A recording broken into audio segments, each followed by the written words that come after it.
Salut à tous, c'est Pang de la chaîne, bienvenue sur cette vidéo qui aujourd'hui va parler d'hypnose et de deux tendances que j'observe moi depuis quelques années, que je n'avais pas forcément très bien formalisées et que je souhaiterais vous proposer. Alors, euh, depuis donc quelques années d'observation, surtout de pratique, je me suis rendu compte que l'hypnose, on peut la définir en deux grosses tendances.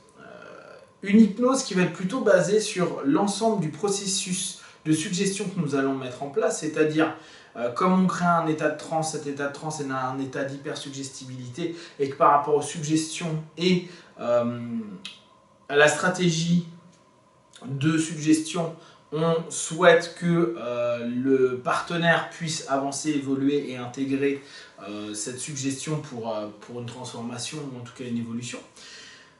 Donc ça, c'est celui qui est beaucoup mis en avant, que ce soit en hypnose hahnemannienne, que ce soit en hypnose ericksonienne, que ce soit en hypnose directe, indirecte, qu'importe les courants. C'est vraiment, on voit ça comme étant la clé de voûte. D'ailleurs, on va te dire, bah oui, mais en gros, si l'hypnose n'utilise pas la suggestion, c'est plus forcément de l'hypnose, donc ça n'a plus forcément le même impact et le même intérêt. Donc, on met vraiment en avant ce rapport d'hypersuggestibilité, et donc toute la posture du praticien est de trouver les suggestions justes qu'on va alors répéter, qu'on va peut-être mettre dans une métaphore, qu'on va peut-être cider, qu'on va peut-être... ça va dépendre d'être direct, être moins direct, être en deux étapes, etc. etc. Ça sera la stratégie du praticien. Dans un second temps, il y a l'hypnose basée sur l'état. Alors, sans rentrer dans le débat de est-ce que l'hypnose est un état ou pas, pour moi de toute façon, l'hypnose c'est une discipline. Donc déjà, c'est pas un état. Mais là, je vais prendre dans la notion étatique, dans le sens où la transe est un état qui permet la connexion entre le conscient et le subconscient pour un meilleur dialogue et potentiellement emmener à l'hypersuggestibilité. C'est pas potentiellement, c'est ça emmène à une hypersuggestibilité ou en tout cas une intégration plus simple des suggestions qui sont proposées.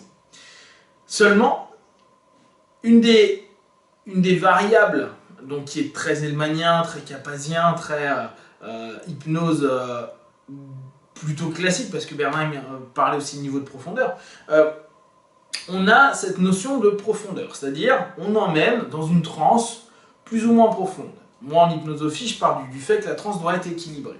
Seulement, on sait que il y a des niveaux de transe qui, par essence, c'est-à-dire simplement en se connectant à cette transe-là, en rentrant dans cette transe-là, ont déjà un phénomène apaisant, voire, entre guillemets, curatif. C'est-à-dire qui permet, en passant simplement dans cet état-là, d'apaiser des problématiques physiques, des problématiques psycho, sans avoir à ne rien faire. C'est-à-dire, l'état en tant que tel se suffit par lui-même pour créer une transformation, un changement, un mieux-être. Alors après, est-ce que tous les changements sont des mieux-être? Ça c'est à réfléchir, mais en tout cas, vers une transformation. Donc, d'un côté, on va avoir une hypnose qui va être stratégiquement basée sur quel type de suggestion va être le plus intéressant, que ce soit dans une notion directe ou indirecte. Et de l'autre côté, on va avoir quel est l'état qui permettra à un moment donné d'obtenir le plus grand, le meilleur résultat possible pour le partenaire. On peut y intégrer, d'ailleurs, je suis en train de penser en même temps, au niveau sophrologique, c'est-à-dire les sophronisations pour trouver une forme de détente. Donc, on pourrait l'inclure ça dans une forme de transe qui, par elle-même, devrait résorber, résoudre et transformer certaines problématiques. Je me souviens d'un pote sophro, j'avais bien aimé son discours, il disait pour moi on peut guérir tout à partir du moment où la personne est dans un état de détente et qu'il retrouve un gros état de détente. Ça c'était sa notion et sa croyance liée à la sophro. Et nous avec les ultras par exemple, donc avec les SDEL, avec le Seacort, avec Ultra Hype, voire même un peu moins profond, ne serait-ce qu'avec la connexion en hyper-impéria, on se rend bien compte que il y a des moments, sans même donner plus de suggestions que ça, c'est-à-dire on monte la personne, on la connecte à quelque chose et on la laisse dans cet état-là pendant X temps. Par elle-même, la personne revient en disant « je suis apaisé, je me sens mieux, repense à ça, ça va mieux », alors qu'on n'a pas créé la moindre suggestion. C'est-à-dire, et ça on revient à des expériences qui ont été faites en Russie, aux États-Unis, alors je ne sais pas si ça a été fait en France, où en fait on laissait notre partenaire pendant une journée, 2 journées dans un état de transe, à laisser simplement l'état travailler par lui-même. Je crois que le nom qui était utilisé par certains, c'était en hypnose dite sèche, c'est-à-dire qu'on ne fait rien d'autre que d'induire la transe du partenaire. Ce qui est très intéressant parce que aujourd'hui, on pourrait... Alors Hellman, lui, dans son processus, a dit voilà, le niveau, il faut atteindre un certain niveau pour avoir une optimisation de la suggestion. Erickson n'a pas nécessairement dit ça, lui il a préféré travailler sur un système indirect qui va jouer sur la suggestion sans prendre forcément en compte les niveaux de transe, hormis pour certains types de pathologies. Mais il est intéressant de voir qu'on peut vraiment avoir un changement sans forcément prendre en compte l'autre. C'est-à-dire qu'un niveau léger en suggestion, ça peut très bien passer. J'irai même plus loin avec des process de PNL, donc vraiment liés à l'indirect. Avec une transe ultra légère, notre partenaire a souvent des très très bons feedbacks.